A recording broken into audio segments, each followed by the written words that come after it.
हाय friends, नमस्कार। Welcome to my channel. निमो फूल भजा रेसिपी मु आपन सह शेयर करुँचे। देखंतु केते टेस्टी, जहाँ पिता खाइबा लोकन को भल लागिबो। जो माने पिता खाइबा को भल पाएंतिनी से मानन को भल लागी न पारे। निमो फूल बा तार कढ़ ताको भल भाबरे बाछि दबा। बैगण को भल भाबरे छोट छोट करी काटी पानी रखीदबा। निमो फूल को भल भाबरे पानी रे धोई छाणी दबा। कढ़ई नहीं जावा, सोरिष तेल पकईकरी निमो फूल को भाजी दबा। भल भाबरे भाजिकी गोटे पात्र रे काढ़ी दबा।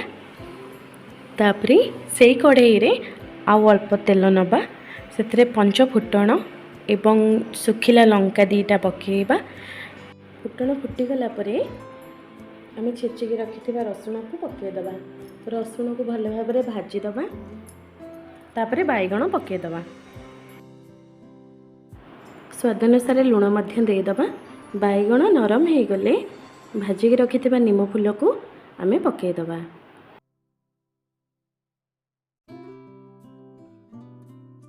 जो मैंने निमो फूल भजा खाइया को भल पाती से मैंने कमेंट माध्यम मते जणातु आपन को ये रेसिपी किपरि लागिला। Thank you.